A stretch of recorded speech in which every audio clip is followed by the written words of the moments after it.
welcome back to my channel. So today we're back for another Buy This Not That, where I put two products up against each other that I genuinely love both of them, but I let you know which one I would recommend if you had your eye on either one of them. Before we get started, don't forget I upload every Tuesday, Thursday, Saturday, and Sunday for you guys. If you like this video while you're watching it, please go ahead and give it a big thumbs up. It really does help my channel out. And other than that, if you're excited and you want to hear about another Buy This Not That, then let's go ahead and get started. So I 100% got this video idea from Samantha March. She does something very similar on her channel. I even think she calls it Buy This Not That. Totally stole her idea, but I definitely want to make sure I'm giving her credit. I will have her channel linked down below in case you have not checked her out. She's a really lovely content creator on here. I highly recommend you do. Also, before we get started, if I'm looking a little expired, it's because I am. It is now 5 o'clock. I did not have plans to film this video this late. However, I worked 9 to 1 today, and then I had physical therapy, and then I ran some errands at Old Navy and Walmart, and then next thing I know, it's 5 o'clock, and I'm like, well, shoot. I have to film this video. So here I am. My makeup is like 8 hours old. My shirt has fuzzies on it. My hair is in a bun. Just please ignore this because I really did not have any other time to film this video, which sounds dramatic. Like, how do you have literally no other time to film a video? But I'm being honest and I really do not. So like I said, this is where I put two products up against each other that I really love both of them. And for the most part, I recommend both of them to you. It's just which one I like the most and which one I kind of recommend more to you guys. The first two palettes I want to put up against each other are the Pat McGrath and Bridgerton palette collabs. The first one right here is called the Mothership Diamond of the First Water, and it is an absolutely stunning eyeshadow palette. In both of these palettes, we have a more shimmery shade up here. Then we have a matte, two of her like satin matte sort of shades, and then this has like a shimmer and a special shade. I love this color story. I love the quality. It's absolutely amazing. Then we have the second collaboration here. This one is called the Mothership Belle of the Ball. Again, another really stunning color story. We have a shimmer here, a matte here, one of her satin mattes that formulation is absolute perfection. And then in this one, we actually get 3 more special shades. We get the shimmer sort of formula. This one's a little bit more shimmery, but not as like glittery. And then this one is like a diamond actually like glittery sort of shade. So honestly, I think both of these palettes are beautiful and stunning. They both do retail for $65. I like to tell you the price points of each of the products so that way you can better judge which one you would want to pick up, but these ones are the same price. I do have videos with both of these palettes up on my channel that I can have linked down below for you in case you want to see them more in action. I do swatches, do an eye look, all of the above, things that I'm not going to really do on this video here. If I had to choose though, I don't think you will be surprised if you saw my video on this one kind of comparing it to this one. I would definitely pick the first one, the Diamond of the First Water. I just think that this color story is a little bit more cohesive. And while you get 3 special shades in this one, which is like awesome and amazing, especially for $65, and this one really is a very, very stunning shade, I just have more of a draw and more of a love for this palette. It could be because I've had it longer and I've used it more, but I don't think that that's just it. I think it really is just a prettier palette in my opinion. I reach for these colors more than the other ones. Again, like I said, it's a little bit more of a cohesive color story for me. I look at this and I'm not really confused on what eye looks I can make. When I look at this one, honestly, it's really this shade right here that really confuses me. I just really need to give it a go, and I haven't quite yet. If I absolutely had to choose and I had to like recommend one over the other to you, I would definitely recommend the first one. However, the quality is absolutely amazing on both of them. So if you do like this color story better, I don't think you would be disappointed if you picked it up. Like, you really can't go wrong with either one, but I personally love this one more. Alrighty, next up we have 2 blush palettes from 2 very large YouTubers who are actually best friends. So I'm putting them head to head. And the first one we have is the loveeee Los Angeles Blush Aesthetic Palette. And then we also have the Lunar Beauty Moon Prism Blush Palette. So this one is from loveeee. She is a content creator here on YouTube. And then this one is from Manny MUA, also a content creator here on YouTube. So the loveeee Los Angeles palette retails for $28. As you can see, you get 7 blushes. And then this one right here, I believe is supposed to be a more blush topper.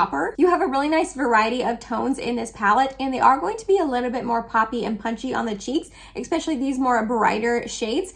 They are absolutely stunning. This blends together like a dream. It does not matter if you go in with one blush or multiple blushes and like mix them all together and create your own little unique blush. Either way, they are just really beautiful on the cheeks. They're pigmented, so you do have to be a little bit more careful. However, they blend out really nicely and they do not budge. They do not fade at all throughout the day, and I just really genuinely love this blush palette. I've been reaching for it nonstop. But on the flip side, we have the Lunar Beauty Moon Prism Blush palette. So this is not his newer one that just released with his nude sort of collection. I can't off the top of my head remember what it is called. This is his first blush palette. So this retails for $35, and in this one you're going to be getting 6 blushes. It looks like these 4 right here are mattes, and then these 2 have a little tiny bit of sheen and glow to them.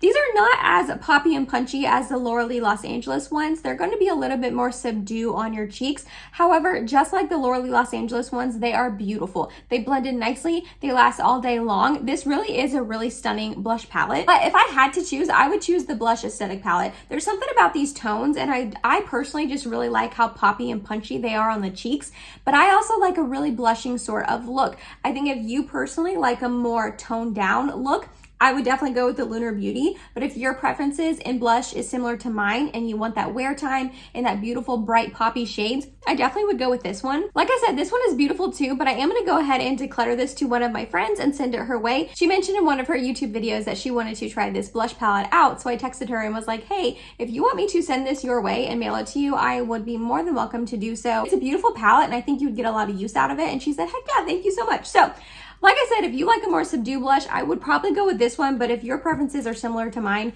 this is so stunning. I literally cannot stop using it. The shades, the formulation, just everything about it is an A+ in my book. Then we have 2 foundations, and honestly, both of them are looking kind of rough and they're kind of dirty, so please don't judge me when I show them to you. And they're actually both of the foundations that are currently in my project pan. So the first one is the Colourpop Pretty Fresh Hyaluronic Hydrating Foundation, and this one I have the shade Fair 30N. This retails for $16, and I'm putting it up against the L'Oreal Infallible 24-Hour Fresh Wear Foundation. In this one, I have the shade 400 Pearl, but it's a little light for me. I think if I were to repurchase it, I would pick up like 405. I don't know what that one's called, but the next one down or the next one deeper. This one retails for $15.99, so they're essentially like the exact same price.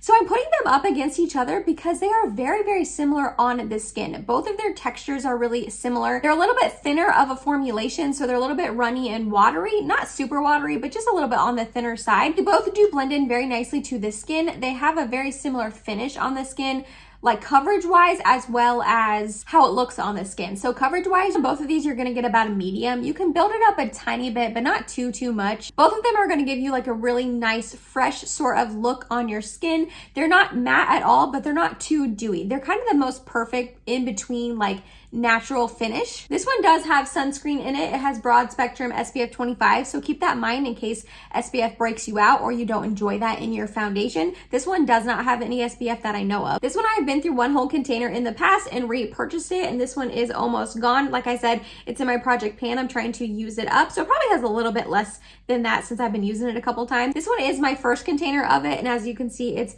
definitely way lower than this line too. I think it's like down to here, but I will definitely repurchase this when this one is gone. If I had to choose though, I would definitely choose the Colourpop Pretty Fresh. I just personally think it looks a little bit better on my skin. This one can be a little bit drying and cling to dry patches on me personally. This one kind of never does that. And like I said, I wanted to put these up against each other because they are really, really similar, like formulation wise. So if you had your eye on either one of them, you might have already tried them by now. This one's been out for like 3 or 4 years. And I think this one's also been out for about 3 years. So if you've had your eye on them, maybe you've picked them up and tried them by now. But if you hadn't, and you were kind of comparing them, or you didn't even know how similar they were, like if you like this one, maybe try this one. If you like this one, maybe you know, you get the gist. But me personally, I like the Colourpop one just a little bit more on my skin, and I feel like it wears a little bit better as well. Alright, last but not least, we have 2 bronzers that I want to put up head to head against each other because again, they are actually very, very similar, whether you've maybe like connected it or thought about it or not. The first one is the L'Oreal True Match Lumi Bronze It Bronzer, and this one I have the shade 01 Light, and this retails for $14.99. I want to put it up against the Flower Beauty Heatwave Luminous Bronzer. In this, I have the shade Sunrise L1, and this retails for $11.29. This one's in my project pan, and it like completely broke, and there's not a ton left, so I'm so sorry sorry, it's kind of hard to see it in the pan, but this is what they look like. When you're first looking at them, you're like, Emily, what are you talking about? Like, those are not similar at all. This looks way more cool tone in the pan. It's got like the marbling. This you can't really tell because it's almost gone, but I'll pop up a picture. This one doesn't really have any marbling or anything like that. And like I said, when you put them up against each other, they do not look similar. But here's some swatches for you guys. This one is the Flower Beauty Heat Wave, and then this one is the L'Oreal Lumi True Match Bronzer. That's a really, really long name. If you can see, they both have like a really beautiful sheen and glow to them. And this flower one, while it looks very cool tone in the pan, once you like rub your brush or your finger in it, as you can see, it definitely warms up. And when you put it on your hand or your cheeks, it really does become warmer, which is kind of odd. I personally wish it kind of kept that more cool tone factor of it, but it's not the end of the world. And if you can see, tone wise, shade wise, formulation wise, they're both like glowy and shiny. They look very, very similar on the cheeks. I really genuinely love to reach for both of them. They both blend out very nicely. They are shiny and glowy like I showed you in the swatches without having like glitter or shimmer. It just makes your face look healthy and glowy and just honestly really pretty. Like I said, they both blend out very nicely. Neither one really gets patchy. This one gets a little bit more patchy on me than this one. They both wear really well, don't fade throughout the day or anything like that. Honestly, I love both of them. But if I had to choose, I would actually choose the L'Oreal Lumi Bronze It Bronzer. This one for me, it's just a little bit of a bummer that it looks so cool in the pan and then it really, really warms up on my cheeks. That could be just a personal thing, but I've also heard a couple other people mention that as well. Sometimes when they use this on them, it pulls almost like red tone and just really, really warm, which is kind of odd because it does, like I said a million times, so sorry, I'm repeating myself, look so cool tone in the pan. And I know other people have struggled with that too. So I just don't like that happens. And like I said, this does get a little tiny bit patchy on me. With this one, I can go in with as much as I want. It doesn't matter what brush I use, I can just put it on my cheeks. It just fluffs on there. It looks so beautiful and glowy and warms up my face in the most beautiful way. So while I do enjoy both of them, I definitely recommend this one. And that was it, you guys. That was another Buy This, Not That. I have 2 other one of these types of videos on my channel that I can have linked down below in case you want to check them out and see other products that I put up against each other. Let me know down below in the comments if you tried any of these. Or also let me know if you have any like suggestions that you want me to put up against each other. If you are a regular viewer of mine and you kind of know my collection a little bit from watching Get Ready With Me's or anything like that, and you have products in your mind that you want me to compare on a future video, please let me know. I'll definitely make sure that that happens for you. If you made it to the end of this video, thank you so much. You're awesome and I love you. Please subscribe if you have not yet, and hope to see you in my next video. Bye guys.